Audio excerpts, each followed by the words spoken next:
Ja, ik heb hun net ook al gevraagd, maar ze vindt het veel te leuk om te praten. Hey, het,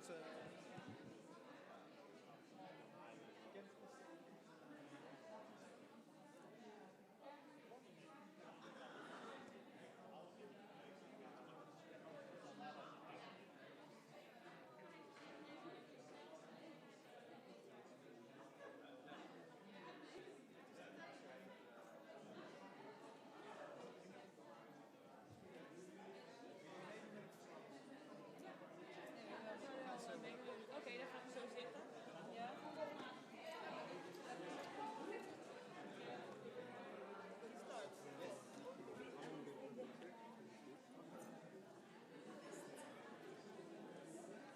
I think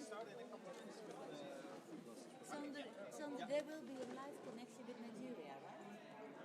Or not so live? Not so live. Half a live. in the shared studio, there's talking to young people in Nigeria at 3 o'clock in Casa. So if you want to join, you have to go walk to the shared studio. That's at Acousticum. Oh, it's not here. No, we'll be having also 4 different countries, African countries and Australia. But that's shared studio. That's you can go there as well. But that's like a private connection. Oh, okay. Oh, okay. And here, so here there will be the discussions. This one.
Come from the local council of Ede here in the Netherlands.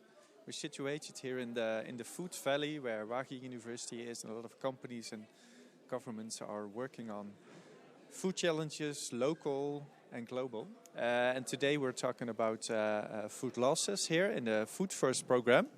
And we're doing that local here with young people, international students, and we hope to come up with a direction of a solution that we can take on after this meeting as well. And we're very curious about your ideas, your experiences. Some of you are already working on food losses or food waste challenges. Just so you know, for everybody who's listening with the red ears, that sounds a little funny, but we'll be talking to other young people from different countries. They will have 5 to 10 minutes in which they will share their perspective. They will introduce themselves. It's 3 African countries in Australia. We have a lot of nationalities here as well, so please speak up and share your experience.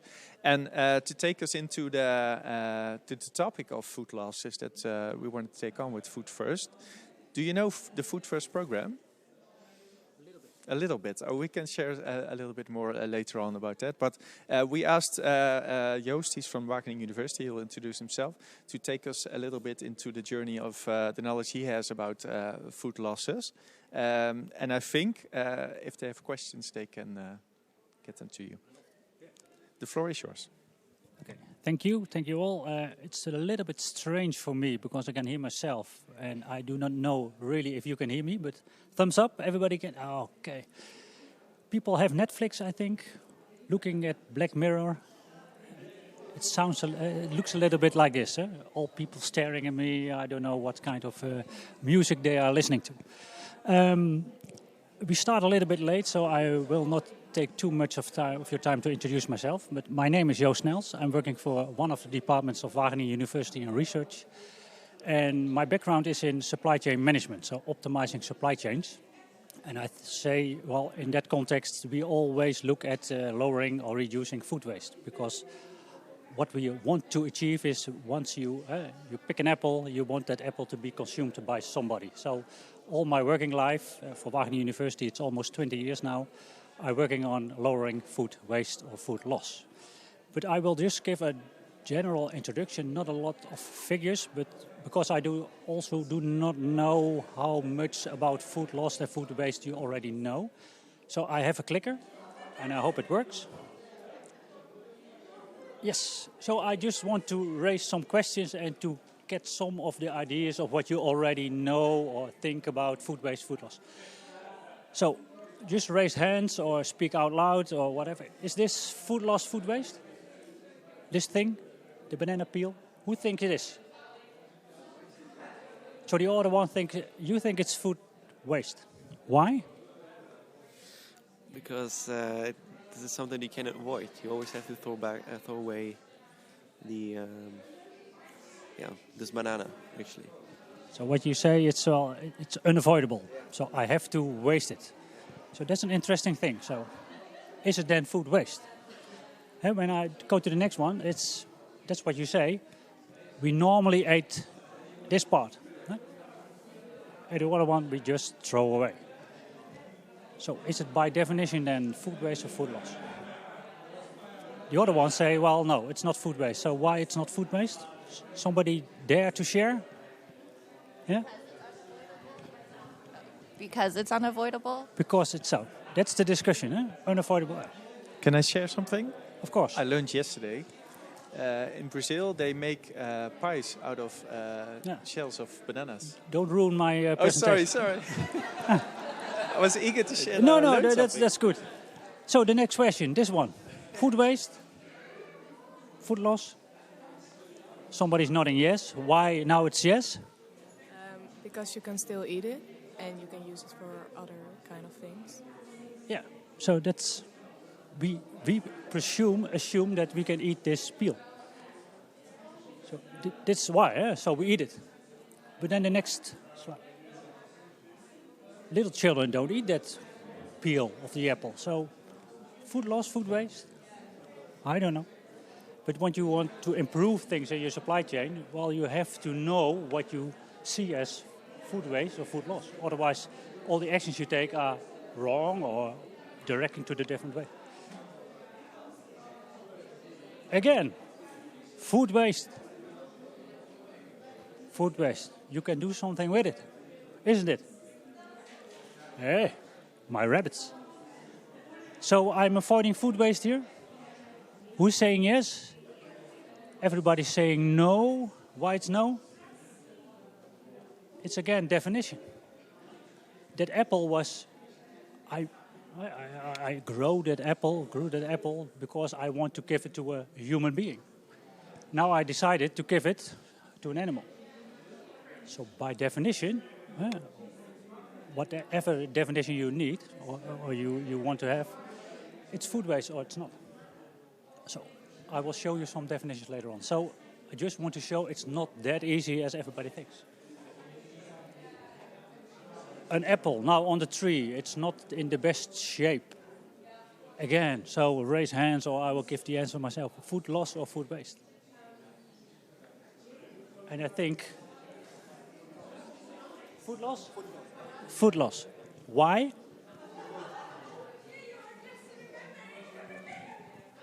Because it is intended to be harvested and consumed at its maturity, and it is spoiled there because of poor just management of the grain. Fruit. Yeah. So again, it's intended to pick it, to sell it, to have been eaten. But why it's still on the tree? Poor management, you said. Nobody there. I don't know. There's something in here. I don't know. So it could even be a worm that I'm not able to use my I say pesticides, but more the green label things to get away of the worms. I don't know. It's bad management. And now it's in my house, on my table, and then it looks like this. Then definitely it's food waste and food loss, isn't it? Yeah. Everybody agrees. I just should have eaten it. And this, just a pile of apples somewhere lying in, I don't know. I think it's food waste. But the main question is, and that will be the next part of this short presentation, is why it's there. Because that's the reason. I surely believe, and that's, I think, my taking home message, that food lost or food waste, it's only a symptom. Just like somebody that's sick. When you have a fever, I do not blame you for having a fever. I want to see and find out why he or she is having a fever. That's, I think, food loss and food waste is also the same. It's a symptom for something else. So I don't know why it's there. Maybe there were some tariffs or some regulations or some diseases in it or some bad management, or the client ordered it but they didn't want to have it anymore. I don't know, but you have to find out. So whatever reason there could be, find it out and then use it to improve. And I hope everybody just heard me saying food loss, food waste, food loss, food waste. Xander was talking about food loss. That's the next, because there are two things. Do people know the difference between food loss and food waste? Why? And in Dutch we say voedselverspilling. We have only one word. I just don't eat my product. Do people know the difference between food loss and food waste?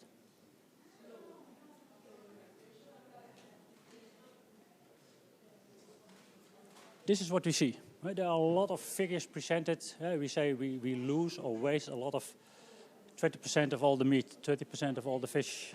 You can read it. So it's a lot of figures are there. But what is it all about? It's not even looking for reasons, but it's looking for figures. The next thing, so what we often see is a lot of pictures, and maybe you know them, otherwise I will just explain them a little bit. We're looking at different parts in the world, and we're looking on what is wasted or lost in the whole supply chain.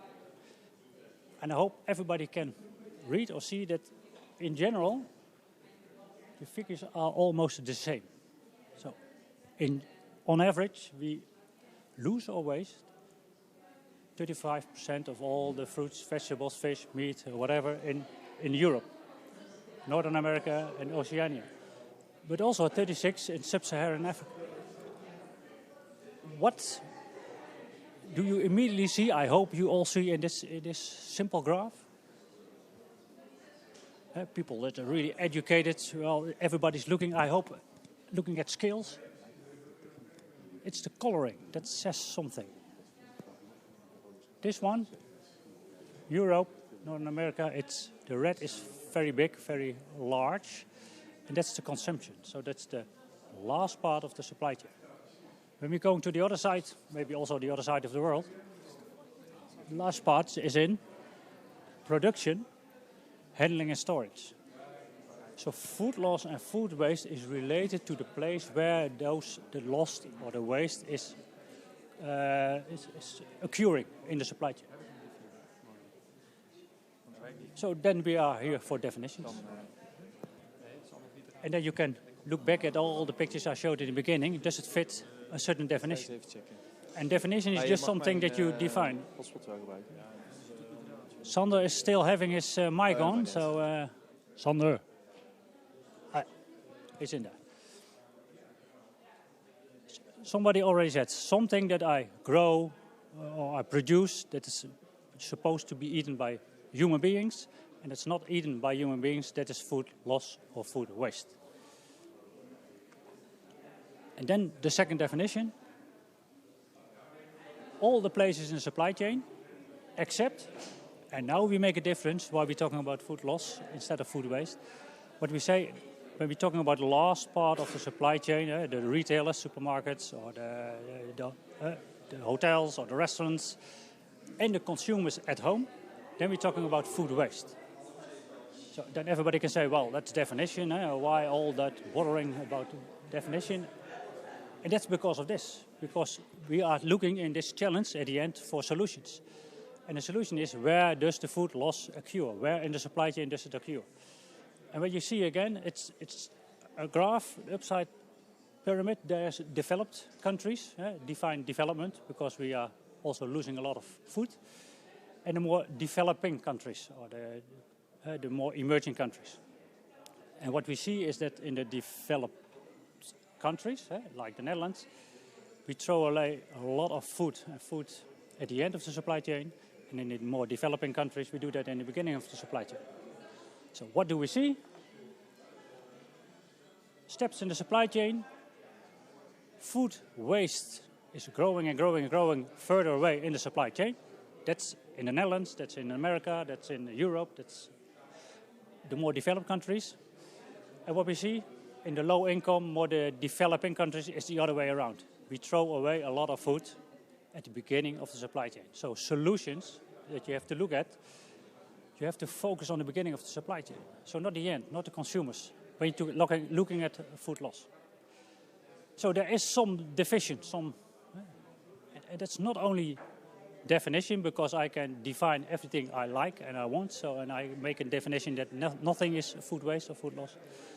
But this is really, I think, needed for your challenge and coming up with new ideas, new solutions. Just a slide, I will put it on directly. Also based on those definitions, the UN and the FAO, they also set different targets. So the United Nations is looking at food waste. We want to halve it by 2030. And the FAO, they're more focusing on food lost. So we want to lower all the food that we lose in the beginning of the supply chain. So for you, your challenge, I think, for today is looking at this one. Helping not only the FAO, but also helping a lot of countries that are struggling with this big question. Just a picture to show it. Orange is food waste. You see it? And blue is where it's really food loss. So again, just to show you that we have to focus on certain parts of the world, certain parts of production, certain parts of products. So that's why we focus on today. So when you're looking at solutions, you also, I think, well, not only, everybody thinks, I hope, looking at the causes. What causes food loss? So what causes why do we throw away food that was intended for human production? Why do we do that? And again, it's just a symptom, food loss. It's not the reason. Nobody just said, well, let's produce something to lose it, to waste it. There are a lot of research done already. And what we see, especially in more developing countries, a lot of reasons, causes for having food waste or food loss is related to storage, transportation, quality, avoiding quality decay of products. And then I hope you all remember the beginning, the apple that was hanging on the tree and there was a defect in it. What's the reason why it's there on that tree? Is it just poor management, poor pre-harvest activities or technologies, or is it just the fact that I'm not able to pick it because I'm not able to store it, so I cannot sell it to the market I want to sell it to? So maybe it's handling, it's packaging, it's all those kind of activities. So when focusing on food loss, I think, most of the world thinks, and I hope you will come up with new ideas that is focusing on those kind of topics. Cold storage, storage facilities, products, grading, packaging. So it's really technology driven. So, and I just put it up already. So what's the reason? So because one of the questions was, well, you can present something, so the general figures, that's what I'm doing right now, and just general ideas. But what could the more developing countries learn from the more developed countries, like the Netherlands? And that's quite challenging because we do not suffer that much of food loss. So the first part of our supply chain is very well organized. What the challenge for the Netherlands is getting rid of food waste. So I just tried in 1 or 2 slides just to show why are we doing what we are doing at I think as good as we do it right now. Right? Why do we do not suffer something like food loss that we have in Africa or in Asia and so on. And a lot of things is not based on quite some research. It's based on how our system is organized in the more developed countries. A lot of discussion about this system because it also says something about power in our food supply chain. But what it shows is we have a lot of farmers, we have a lot of consumers, but it's really channeling towards, when you look in the Netherlands, we only have 3 big major retail organizations that do all the buying, of all the food. And what do we do in the Netherlands? 95% of all the persons living in the Netherlands buy their food in supermarkets. So there are only 3 major buying organizations that buy all the food that we consumers buy at the end. So you could say, well, that's something about power and pricing. I will leave that for now. But the fact that we are organized in this efficient way is also the fact that we have the dominant place, but really economy of scale. So they are really having the power and the money to invest in cold chain, in short distance, in a few outlets. So that's really the system, how our system works. Can we translate that to a situation like, I don't know, in Ethiopia and in Africa or in Libya? I think that will be hard because that's the way we grew. So the challenge is, can we pick or find or fine-tune things that in our system that we can translate towards, let's say, Africa or Asia? And that's quite a challenge. So I hope that you will pick up this challenge and you will use it and to find out what's happening. So for us, for the Netherlands, the main challenge is can we avoid all kind of food waste at the consumer side or the retailer side or the production side and not at the producing side. So that's I would tell you what to do, or I would tell the rest of the world what to do, but it's not that easy. And that's always, I think this this especially in the Netherlands the case, well, that's in Dutch, but what it says, we tend to buy our food at supermarkets. And what you see, this shows the high density of supermarkets, and this is quite interesting. You see, you only have to walk on average 1 kilometer, and then you find an outlet where you can buy most of all of your food in the Netherlands. So it's very well organized, and our system is very well efficient organized in delivering all the foods to the local supermarkets and the big supermarket chains. So for us, that's the reason why there's not that much food loss. But then again, how to translate that to a country that is 20 times the size as the Netherlands? Let's say Ethiopia, where the food production is scattered all over the place. So that's quite challenging. So tackling food loss, I really hope you all can boggle your mind and give us some quite nice ideas. And then again, this just a picture to show that it's more than just technological. What we see, a lot of things related to food waste, food loss is related to technology, storage, capacity, packaging, grading, also pre-harvest, the right variety, the right cultivar. But of course, there's much more.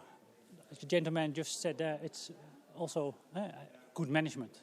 It's also how do we behave.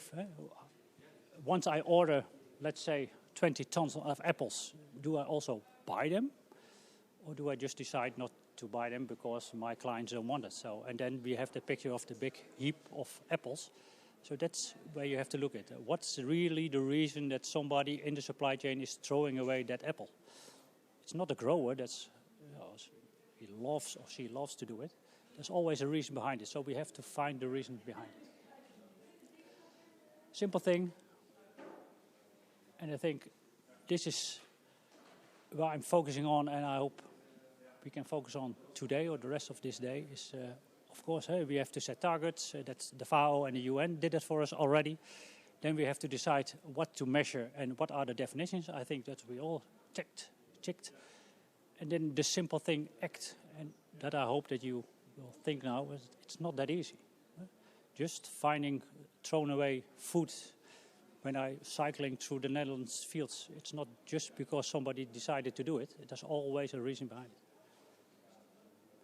So I hope that's my message for today. So I bring up some pictures again because I hope that in these 15 minutes everybody now is well known and they know what is food waste and food loss. So again, 5 slides with some pictures and raise hands and real food loss. Just the top and the bottom part of a carrot. No, it's food waste. Food waste, because it's on the last part of the supply chain. When I'm a producer, I have to cut it off because nobody can eat it. So that's definition again.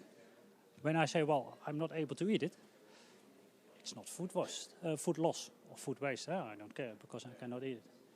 But then you see that there is a company, it's Dutch, but it says, well, we used 100% of that carrot. The first they only produced this part. Everybody knows it. That's what you buy. But now they make juice out of the other parts, and now they get the fibers out of the other parts that they normally threw away. So let's say 5 years ago it was food loss because they said, well, I can do nothing with it. They invented a new technology. Now it's food loss because you can do something with it. Somebody proved. So it's also not a static thing. Food loss changes over the world. Food loss, food waste. Strange apple. Food loss, I think. Why? Ja, ik denk omdat het aan het begin van de keten is. What she says, well, it's at the beginning, the start of the supply chain, that's food loss. It was until, let's say, 2 years ago. Then maybe you all recognize this. England, Belgium, the Netherlands, they started selling those wonky fruit. Because in the early days, nobody really wanted to have that, because I think it's a nice thing, nice to have it on the table. So again, it's changing because we have new things to organize. I can see by your color that you're not listening. Again, the apple. Food loss. The rotten apple just hanging on the tree. We've shown that first, so I will now you're on front. Yeah, food loss, I would say. Why? Because it's in the beginning of the supply chain. Yeah. The beginning of the supply chain. What if I tell you that is because of hailstorm? I'm a grower. There's a bad weather season. Hail is coming down and my apples are ruined. Is it my fault? So is it food loss, food waste? So when I want to change this, that's a cause that I cannot change. Oh, well, maybe global warming, I don't know. So again, it's not as easy as everybody thinks. Oh, food loss, a nice bird eating my apples. I would say yes, because the apple should have been eaten. But it's a normal thing. When an apple tree is growing, during season it just drops apples because they need the strength to grow the nice, right, big apples that we eat. So this is a normal process. It's not food loss, not food waste, it's nature. So it's, again, when you cycle through a field and you say, oh, well, that's a bad thing, it's a bad grower. No, it's not a bad grower, it's nature's what happens. Again, it's not as easy as everybody thinks. So I don't know if it's food loss. And this is my last slide, so that's my main message. Don't look at food loss or even food waste as something that you can raise your hand or your finger and say, well, you lose food or you waste food. I'm not going to you, you have a fever. Nobody says, well, maybe if you want to skip school, somebody says, well, there's a reason why you have a fever. There's a reason why we lose or waste food. And when you're looking at the beginning of the chain, just look for those causes. And what I want to say is it's not always as easy as everybody thinks. When you see a heap of apples, it doesn't say that somebody deliberately put it there, so deliberately lost it. And I thank you all, that I inspired you a little bit and that you really come up with nice, good ideas. At least that's one of the reasons to be here today. And then give the inspiration back to people like me, researchers, how we can help the world. Thank you all.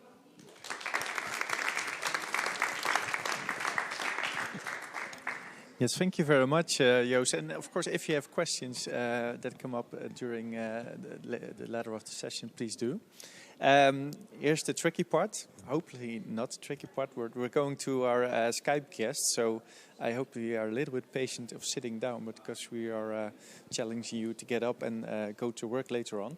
But we're going to our first guest, and in the meanwhile, while we're doing that, I would like to ask Ewald to come forward, because you're here at the Food First program. And like I was sharing with a couple of other guests today, if you look up Food First, you might come up with some recipes that made on television, but that's not where Ewald is working for. So I would like to give you the floor to share just in a couple of minutes what Food First is and why are you so interested in these young people? Hi, good afternoon. My name is Ewald Wermuth, chairman of the Food First Coalition. We're co-hosting this event, so thanks for participating and attending. Any guess what the Dutch diamond is? Any guess what, if people refer to the Golden Triangle in the Netherlands when it comes to food and agriculture? Any clue what that means? So what people say globally is that the Netherlands is a front runner in innovation in agriculture and food because we know the art of cooperation. Cooperation between who, do you think? Any guess? Who are the main players in agriculture and food production? Definitely it's the government, health, safety, regulations, and so on and so forth. It's the private sector, the farmer, until the Rabobank or Unilever or supermarkets. NGOs, should they be in there? Advocacy for good policies, consumer mobilization, and what about knowledge institutes? What about Wageningen University, for instance, or Laren, or the Haas? So what the Netherlands is renowned for is actually that these four actors work very well together. Now, what is Food First claiming in this space? We're just a small outlet, a think tank, a convener of these four parties. We try to bring them together, put them around the table, put an issue on the table that needs to be addressed, and then debate, discuss, and come with innovative solutions that provides actually space for others to build those results might find. So that could be, for instance, you know, in a month's time, we are convening a meeting, a dialogue, a round table with the likes like Rabo, FMO, Development Finance Institutes, NGOs, Agriterra, Wageningen universities.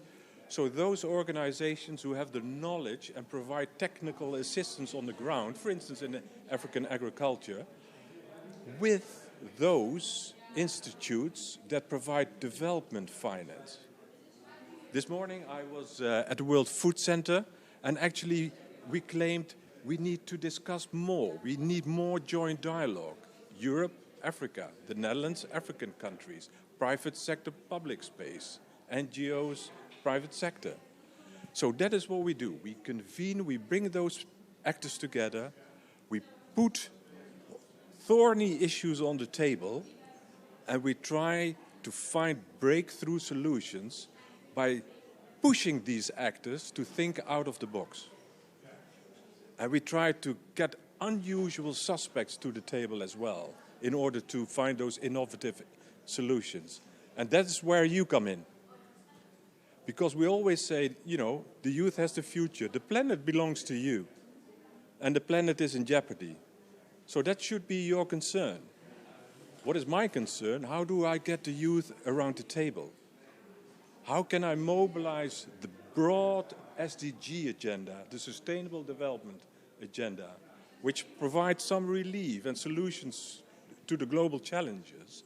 How can we mobilize you, your thoughts, your ideas, your creativity, and your solutions, and bring those to the policymakers? So that is where I feel an obligation and a responsibility to engage all of you. So thank you again for coming. But thanks even more if you come up with some bright solutions this afternoon, and I challenge you to bring those to the table. Thank you. Thank you very much, Ewald. And I think I've been doing this for, 15 years now, working with young people. And I do agree it's a challenge sometimes to get you at the table, but it's more a challenge, I think, to create room for young people to come up with their ideas. Because we're running a little bit late on the program, there's people sitting all around the world waiting for us. But I think we're connected to Grace at this moment. Is that correct? Hi, Grace. How are you doing? Hi, I'm good. How are you? Can we get the audio?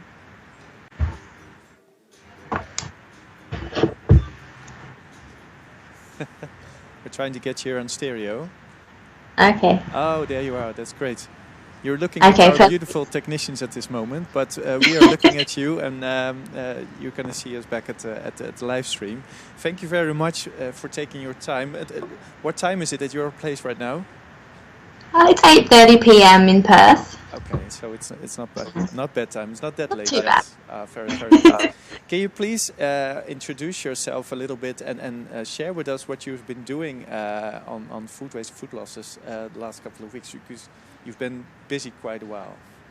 Yeah, absolutely. So my name's Grace. I'm 20 years old, and I'm a volunteer with 5,000 Meals. 5,000 Meals is quite a unique model. It focuses on sustainability, youth empowerment, and giving back to those in need. We make use of donated or rescued food, connect students with chefs for mentorship, and prepare nutritious and diverse meals that are distributed to people in need. In every stage of our model, we are always looking at how we can support the UN's Sustainable Development Goals, and so far, hundreds of students and dozens of industry professionals in Perth have provided over 25,000 meals to people in need, and we're not stopping anytime soon. For World Food Day, we've been focusing on distributing oranges. We've had over 40 tons of oranges that would have been in landfill, and we've distributed it to schools and communities in need. Some of these children hadn't had fruit for months, and it was really fulfilling and a really good experience to see how happy it made them just with something so simple. Thank you very much, Grace. And is this something you've been doing because school told you to do this, or how did you come up with the idea to join this effort?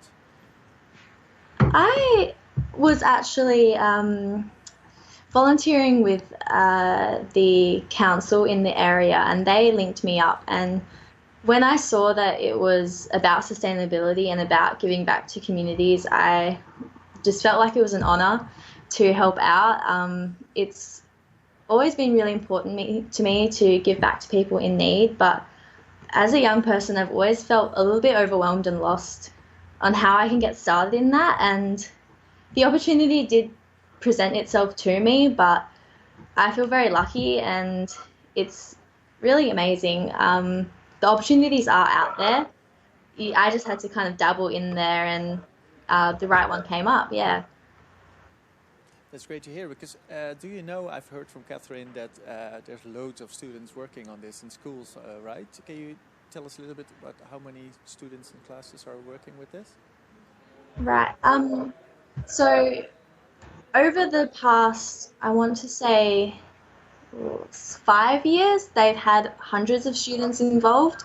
I can't give you an exact number, unfortunately, for how many schools are participating in World Food Day, because we're still planning that. It's actually going to be carried out over the next few weeks.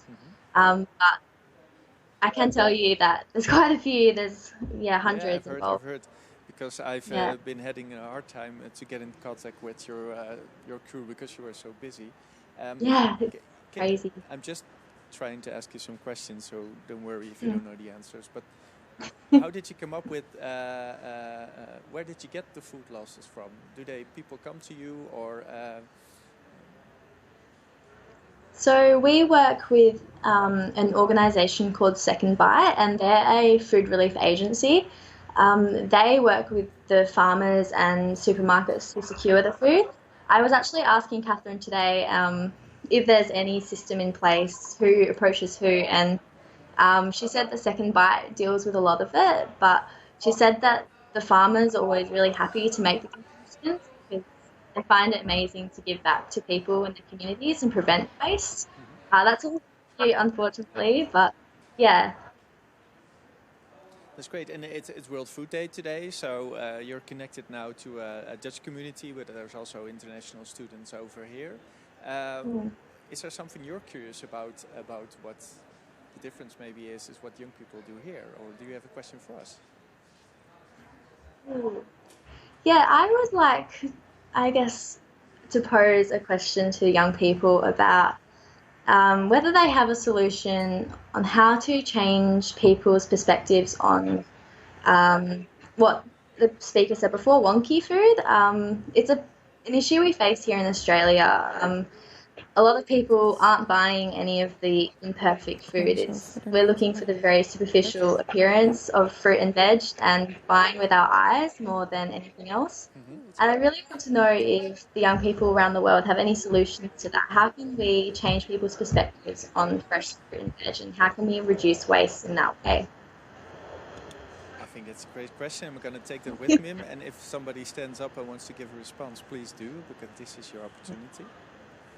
There are already people looking quite anxious, no problem. We're going to take that with us today, no problem. Because our aim is, that's why I'm talking about Catherine as one of the coordinators. We want to try and see if we can cooperate. It's quite a travel to Australia, but we're getting some young people to Europe soon. Maybe the last question, what does it mean for you as a young person to be busy with food losses together, maybe with even international students from different parts of the world?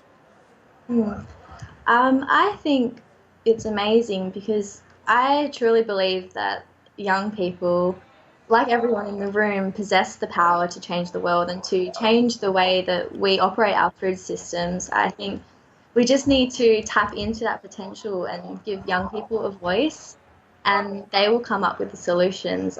It's really exciting, and I can't wait to hear what everyone else has to say. It's an amazing opportunity and a pleasure. Well, thank you very much. I didn't give her any briefing.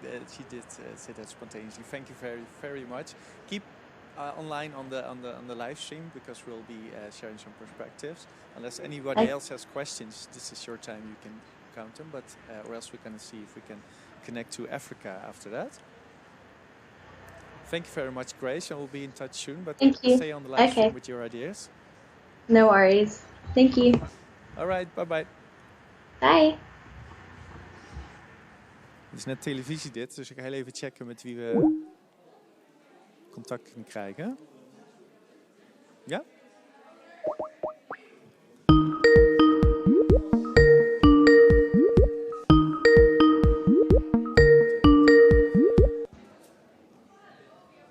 Dit gaat best snel, of niet? Very good. Rura Misu.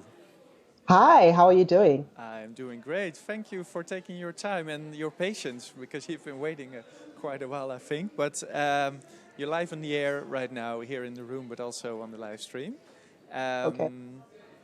Can I ask you to introduce you shortly and maybe share your perspective or ideas on food losses from your country? Absolutely. So good morning from Des Moines, Iowa. Right now, I'm attending the World Food Prize, but I'm from Zimbabwe. My name is Ruramisa Mashumba. I'm a commercial farmer. I've been farming for a little over 5 years now. And today I just wanted to share with the audience on a topic that's debated a lot. Where is food lost the most? Pre-planting or post-harvest? So there was a survey on Twitter that went out asking an audience whether food is lost or at pre-planting or at post-harvest. So I'll share with you my experience as a farmer using maize as a case study. So a farmer would buy 25 kg bag of maize, which is for 1 hectare field. So a 25 kg has 50 kernels of grain. So ideally, the farmer should be able to harvest the 50 kernels, but that's not always the case. What happens is that when you go out to plant, firstly, if the ground is not broken down into a fine tilt using a disc harrow, which some people debate is not good for the soil, the farmer, chances are some of the grain would drop on some of the ground and not germinate because the ground is not fine enough. Then the second thing that will happen is there's fertilization that happens and watering.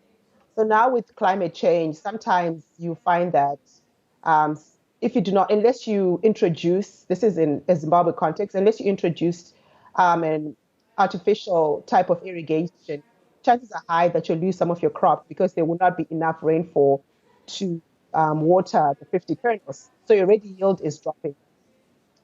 So looking at what yield means. So maize is grown, the seed maize or the kernels or the corn, whatever you prefer, is grown by other farmers.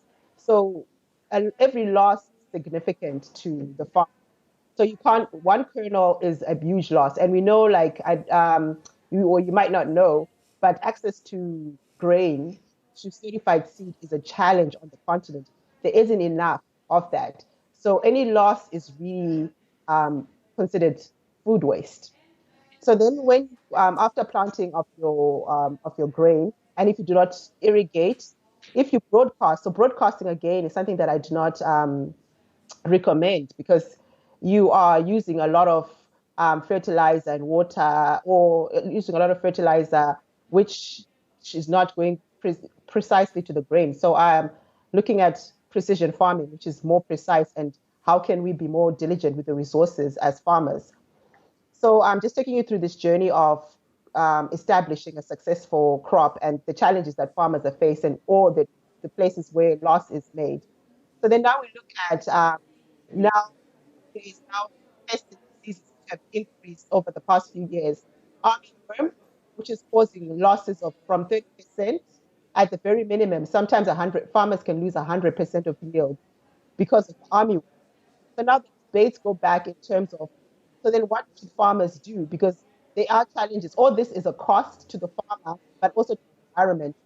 Because as farmers, cost of buying seeds, when we used to use the US dollar, 25 kg of hybrid seed would cost about 80 US dollars. That's a lot of money and really difficult for farmers to access. And if you end up, that's 50,000 kernels.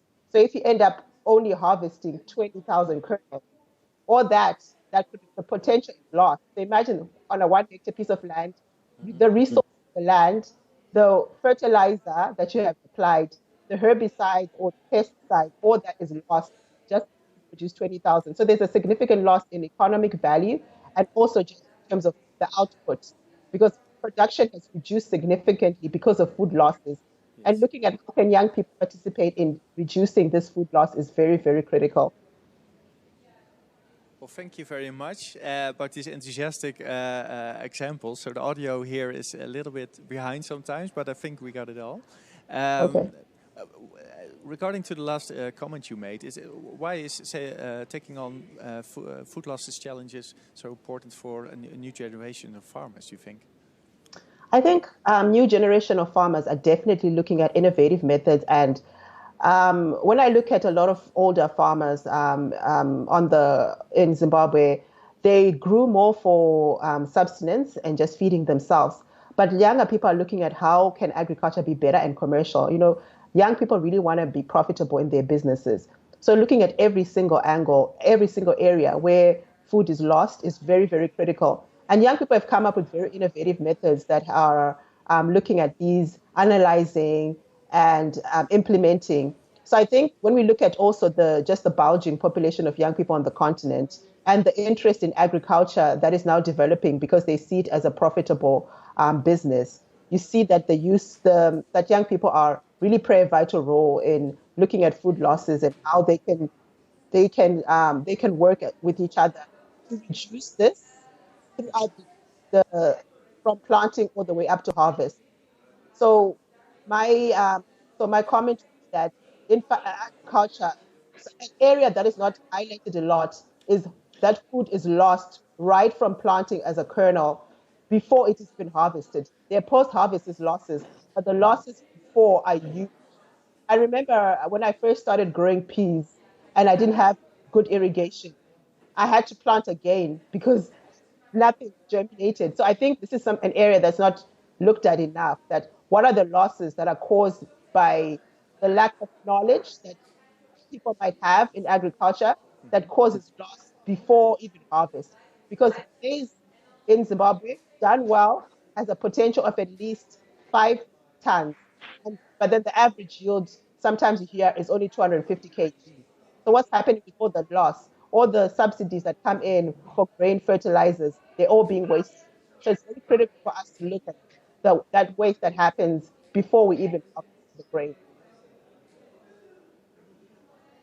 Thank you very much. That's an amazing amount of knowledge also I think you're sharing. And just the last question. You were in Des Moines at the World Food Prize. Yes. Do you know who won this year? Yes. We're very proud, of course. Yes, absolutely, absolutely. Does, The World Food Prize. just a moment. Does anybody know who won the World Food Prize this year in this room? It was a Dutch guy. They say it's the Nobel Prize of on food, but it's Aaltje, hoe heet hij met zijn achternaam? Oh, just a moment, Remisso. Okay. What's his name? Simon Groot. He's the founder of East West Seeds. And they have been propagating a lot to develop good seeds for small farmers in developing countries. Also an entrepreneur who's very busy at preventing food loss, if I may say right. They are predominantly in producing good seeds. So it's a bit referring also to what she is saying, to have good seeds and then, of course, you reduce loss. Thank you very much. May I thank you, Ruamiso, for taking your time. And please, if you have time, stay on the live stream and get your feedback. We'll be getting back to you soon. We might see each other somewhere in Rome or somewhere else. But please, we're trying to create a network also here to make use of your knowledge and trying to create solutions. So thank you very much. And we'll get to the next speaker on the Skype connection. Thank you very much for this opportunity. It's our pleasure at all. Thank you very much. And say hello to Simon if you are able to congratulate him. I will. Thank you very much. Bye-bye. Bye. I'm just also going to see how we're doing with time. Ellen, as a moderator, how we're doing with time. Oh, you're green, sorry. Okay. We're going to see if we can go ahead with the two other speakers briefly. We're on a flow right now, I think. Yukmila, welcome. Yes, hi. Hi, we can hear you quite well. Thank you very much for taking your time to share your knowledge. We're here with a group of young people in the room, but also online on the live stream. Could you introduce yourself quite shortly, but introduce also your view on reducing food losses? I'm on Mauritius, a small island in the Indian Ocean, and it's part of the African continent. So I volunteer for an organization called the Climate Smart Agriculture Youth Network, which is an online platform regrouping young people from the age of 18 to 35 who advocate for climate change and it's working about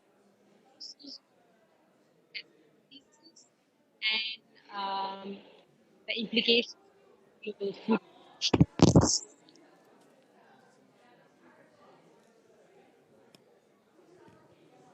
Yukmila, can I pause you just for a wee Yes. second? We think you have maybe your hand on the microphone somewhere. Could that be possible? Because sometimes we can't hear you. And that's a pity if we can hear your story. Can you hear me now? Yes, this is better. Sorry, can you repeat the last couple of sentences, please? All right. So because it's World Food Day, so I'll be talking mostly about crop losses due to plant pests and diseases and the implication for global food production and food security.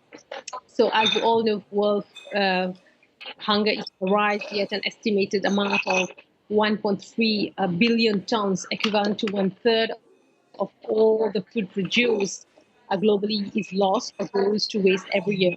So food losses occurs through the whole supply chain from initial food production, the farm level down to final household consumption. Just of global food security is alarming. It's the challenge was created today. We not only have to address market and harvest quality, but also again losses caused by crop pests. So showing that early in the food chain, mentioned plant diseases and crucial raise global awareness on how protecting plant health can not only Yukmila? help end hunger, environment. Yes.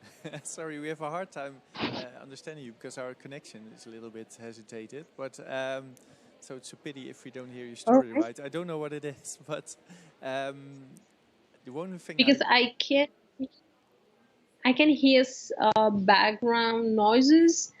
I'm not sure what it is.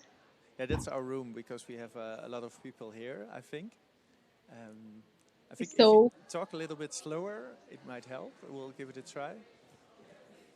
okay, can I start all over again? Just the last bit, if you could do that, please.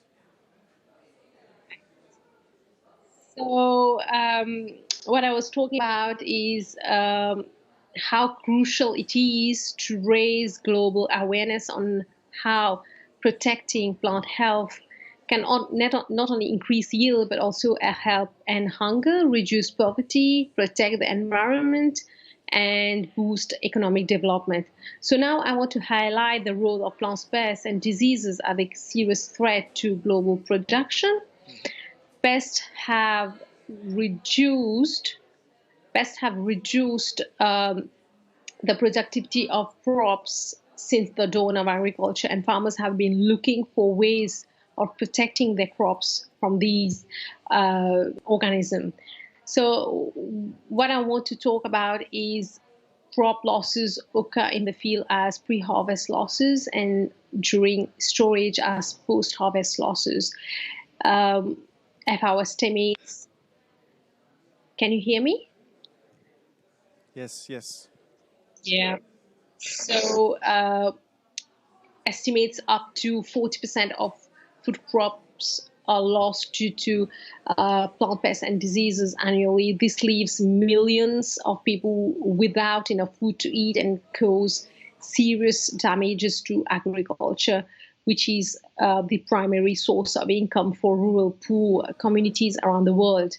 Annual crop losses due to plant pests are estimated worldwide at USD 60 billion, while trade losses in agricultural product exceed USD 220 billion annually.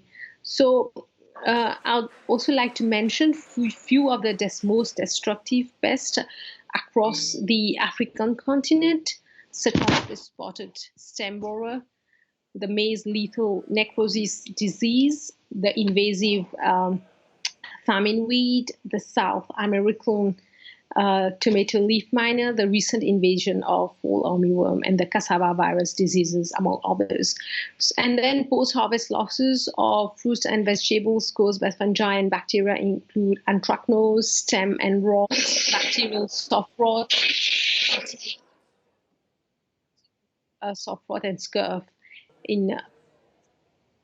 So, like I'd also like to mention that the declaration of year 2020 as the International Year of Plant Health by the United Nations Assembly has come up with key messages to address the global burden of pests and diseases placed on major food crops. And also plant protection in general and the protection of crops against those diseases have an obvious role to play in meeting the growing demand for food quality and quantity. Not to forget that climate change is also having a big impact on plant health. It threatens reduce both quality and quantity, lower yield.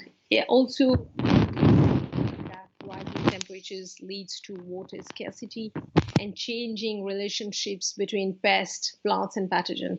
So the higher frequency of application of insecticide obviously has resulted in emergence of pests and mites resistance against those chemical products. I would like to end this talk by saying that due to the increasing global concern related to food sufficiency and food security in the developing countries mainly, it seems imperative to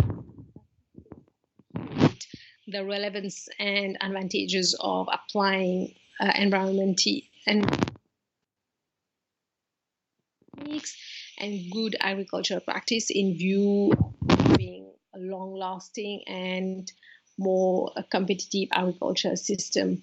I'd urge farmers, like we normally do trainings in CSAYN among young farmers. So I would encourage people to adopt integrated pest management techniques. To end, I'll say that healthier plants will minimize crop losses, increase food security, and decrease poverty, especially among people whose livelihoods depend on agriculture. Wish you all a happy World Food Day. Thank you. Thank you very much, Yukmila. And some small points out, I think we got everything, and I think it's a very specific topic that you're specialized in and working on this with youngsters all globally. So a happy World Food Day to you too. We'll be seeing each other soon, and we'll take your input into account definitely. Thank you very much. Thank you. Thank you. See you soon. Do we have the last one? And then we'll go up in the working mode. We started a little bit later, so we might end up a little later, but we still have half an hour, I think, to put in the ideas.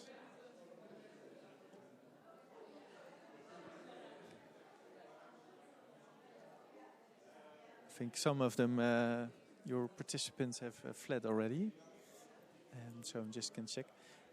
Have you,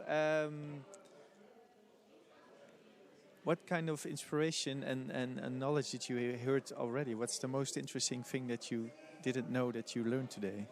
It's about the supply chains. Like, there's a different problems in different contexts, and I love that, to define the questions first, then we can direct into the right way of the solution. That's inspiring. How can you use this, and maybe sharing your answer, what you do for your study? For my study? Yeah, because my study is focusing on experience perspectives, and for now I think it's really related to the end of the supply chain. It's more about the experience, how consumers consume their products on a daily basis. So I think for my perspective, it can apply it like how could we cooperate with supermarkets, or how can we promote different campaigns to raise more awareness. But I'm also very interested in how can we design some environments that can seduce or that can nudge the consumer to change their behaviors. Very interesting, and I think there's a group also here that's very busy with nudging. I'm just going to check. Ilias is there. Can you hear me? Yeah, I can hear you. Good afternoon. Welcome, Ilias. We're having some difficulties with internet sometimes, so I might interrupt you, but it's just because we can't hear you well. But can you introduce yourself shortly and share the activity you are working on food losses? Okay. Good afternoon. My name is Ilias Kamaluddin Biadon. I am from Nigeria. Currently, I'm the Chief Executive Officer of International Food Nigeria Enterprises. I'm currently into poultry production, basically for the eggs and meat. First of all, I would like to appreciate Eye for Nature for the opportunity given to me to discuss further on agriculture and food losses campaign. During my undergraduate study in agriculture, I discovered that one of the major causes of food losses in terms of harvest and post-harvest losses are lack of adequate storage facilities, lack of good processing of agricultural produces, and also willingness of consumers to consume processed food. This prompted me to research. Hello, can you hear me? Yes, yes, yes. Hello? Maybe Okay. it helps if you talk a little bit slower. Okay, okay. So, during my undergraduate study in agriculture, I discovered that one of the major causes of food losses in terms of harvest and post-harvest are lack of adequate storage facilities, lack of good processing of agricultural produce, and also the willingness of consumer to consume processed foods. This prompted me to research on processing of one of the most perishable foods, which are leaf vegetables, that is the pumpkin leaf. In this research, I discovered that consumers will be willing to consume processed food if they are properly labeled with nutritional information awareness, and awareness is needed.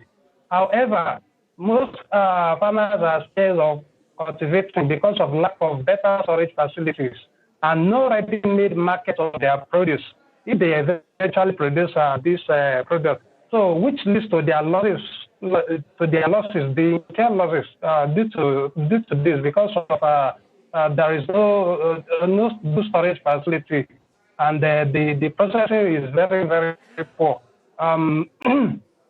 Especially on the seasonal crops like yam, cassava, banana, maize, tomato, and many more. So therefore, as part of my activities towards solving the food losses problem, as I said earlier, I need to poultry production, basically for eggs and meat production. Now, I have been researching on the different methods to process agricultural produce, which will increase their shelf life and will give farmers the confidence of producing more without losing on their investment. By this, food will be available all year round without causing inflation. However, one of the sustainable goals of sustainable development goals will be achieved, which is the number 2, no hunger goal. Now, that is on that. On the part of the consumer, mostly in Africa, households contribute to food losses without proper measuring by preparing more than what they can consume. Therefore, after consuming what they are able to consume, they will throw away the remaining, causing food waste. This can be caught by campaigning against it, which I have been trying to engage myself in, and I'm looking for support towards that. On the final note, I will implore the not-profit organization to come to Nigeria to invest in this dream of solving the food problem, the problem of food losses and insecurity in Nigeria. Thank you. Thank you very much, Elias. And we showed you your video also last night in Rome, like you've seen. I think I saw it on Twitter. And you have a big challenge on getting it economically viable. That's also, I think, a question people to invest or get more value of your product so you can get these facilities to prevent food losses. Okay. Hello. Can you hear me? Yes. Okay. The feasibility study of the products have been. Okay, hello. Please, someone is disturbing me, please.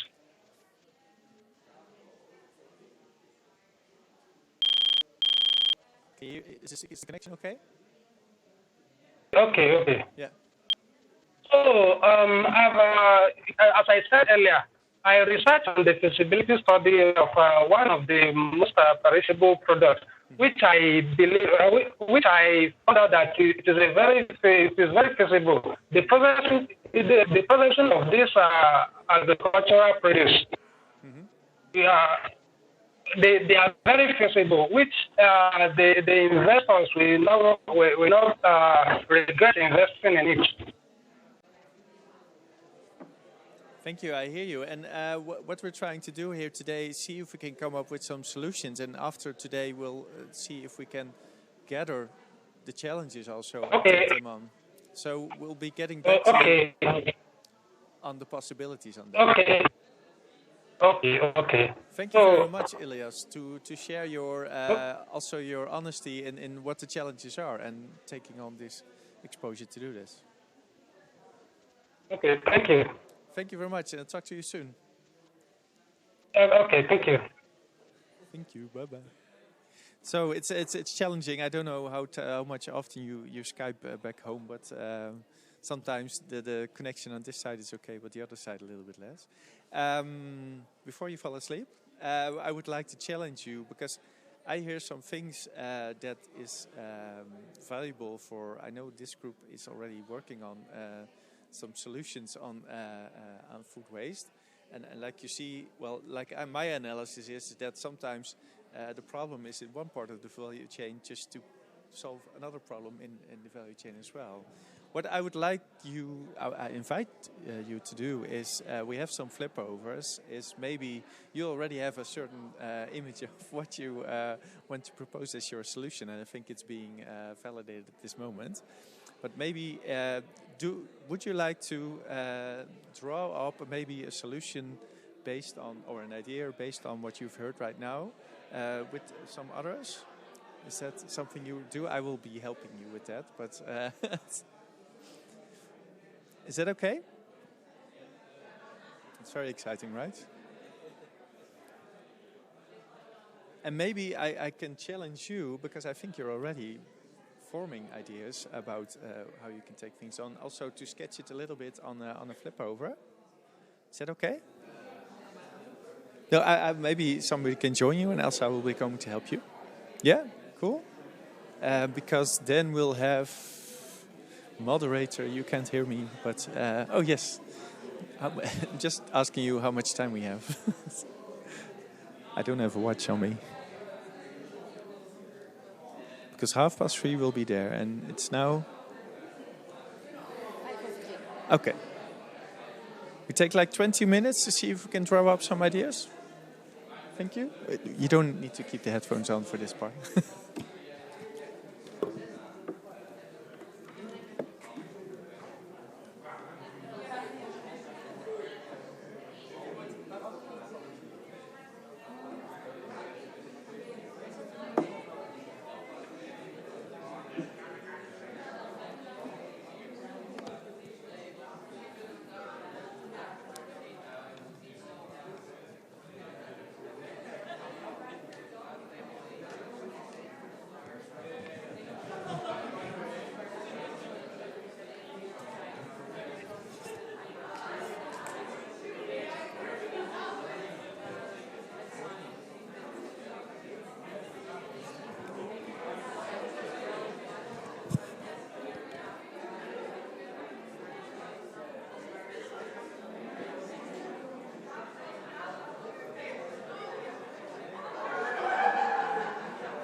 Okay, let's check. We're going to design something. Oh, you got a team?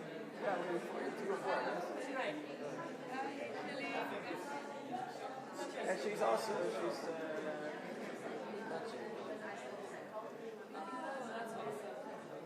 Yeah. We don't study anything in psychology, so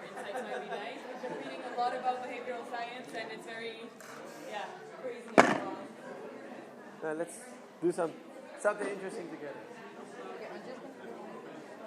Yeah, go ahead. Kind of cool. So we have to do one exactly? I don't know, like... Sharing ideas or something?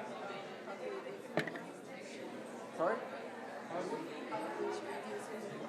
Yeah. Based on the one that Yeah, tuurlijk. go ahead. Yeah, but let me ask him again. Do you understand what we have to do now? I really come up with a solution. The solution of Lowering food waste, or even preventing it. Okay. Yeah, any ideas? Well, we're already doing something technically. Yeah. Well, what we're basically doing is, so we're from the hotel school, The Hague, and we're working now together with Rabobank, so the Rabobank Food Challenge. And basically what we're doing is we have 175 restaurants all over the world together with. So the idea is basically to try and reduce in that sector, so the horeca sector, hotel, restaurants, catering. And what we're doing is we're doing it through nudges, so we're going to do different interventions to every restaurant, catering company or hotel. It just depends on how big the kitchen is or what type of restaurant it is. And with these nudges, we hope to change the behavior of people without needing to invest a lot of time or money in the kitchen or in the restaurant itself. And these nudges are, behavioral interventions to make people more conscious about food waste. And then once people are more conscious about it, like research shows that you subconsciously start making changes in your behavior without even knowing how different things in your environment are making you change. So that's really what we're doing. And next week we're implementing interventions for these restaurants. And hopefully in 4 weeks when we measure the food waste again to see hopefully a significant difference. Yeah, it's even in the kitchen. We also have consumer nudges, so we're also on the consumers. That's what Ben is doing mostly with consumers, so it's both looking at the buffet, so just having a lot of people just grab too much from buffet. So implementing a strategy where it becomes more of a normative for people to go back to the buffet more times. That's just a bit, usually when you go back to the buffet a lot of times you're looked at like, oh you eat a lot or oh you fast, like those are the connotations that come with it. But just making it normal, like hey, maybe just grab one bread, go sit down, and if you want more than that, grab one more. And then the second one is about making doggy bags and things.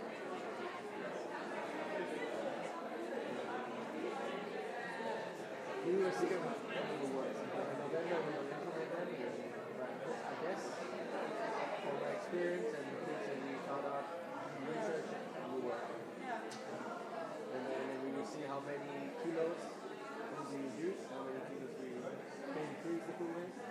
I think zero food waste is almost impossible, even by doing everything we do, but I think you can try as hard as you can do most of our food. Yeah. Serving any food in it. The only one. You lose a lot of clients. It's so sad. During November and in November. Next week. Next week for 4 weeks, and then the 13th of November we'll be measuring the food waste for this restaurant again in the kitchen. And then hopefully seeing a difference. Because we measured the food waste last week. Like every day we went there. And we do like we do make it like very easy posters, stickers, signs, those things that make people aware of what food waste is in the world, and so that's only it's not like a really big thing, but it's small things that are already.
This is Mario Arvelo, Chair of the Committee on World Food Security, the CFS. The latest data shows that eradicating hunger and malnutrition in all of its forms is still far off. In 2015, we all signed up the Sustainable Development Goals as a shared blueprint for peace and prosperity for people and the planet. But we are slipping back on SDG 2 of zero hunger.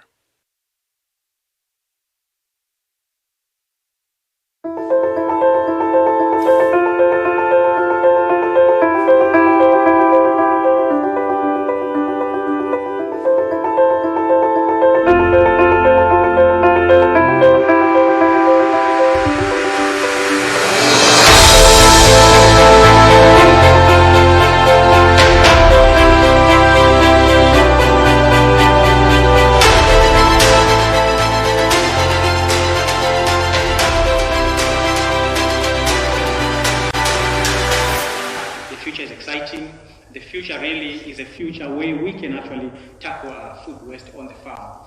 And to be honest, if you ask me, can we really do this, or are we just being aspirational, or are we dreaming? To be honest, I think we can actually at least reduce food loss or food waste in our generation, or even at best eradicate it in our generation. And I totally believe that we can. Thank you. On the last day of CFS 46, the CFS youth delegates will give their feedback on the week, highlighting those items they think will most effectively accelerate progress on SDG 2 and better engage more youth in food security and farming activities.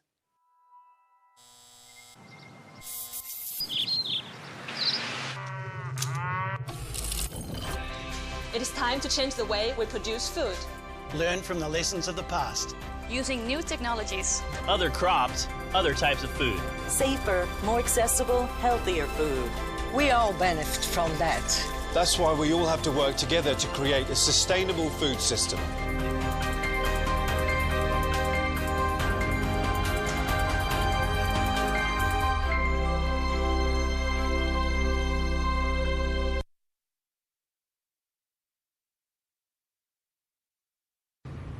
Hello everyone, I'm Tijmen Rosenboom, Ambassador for Youth, Education and Work here at the Ministry of Foreign Affairs.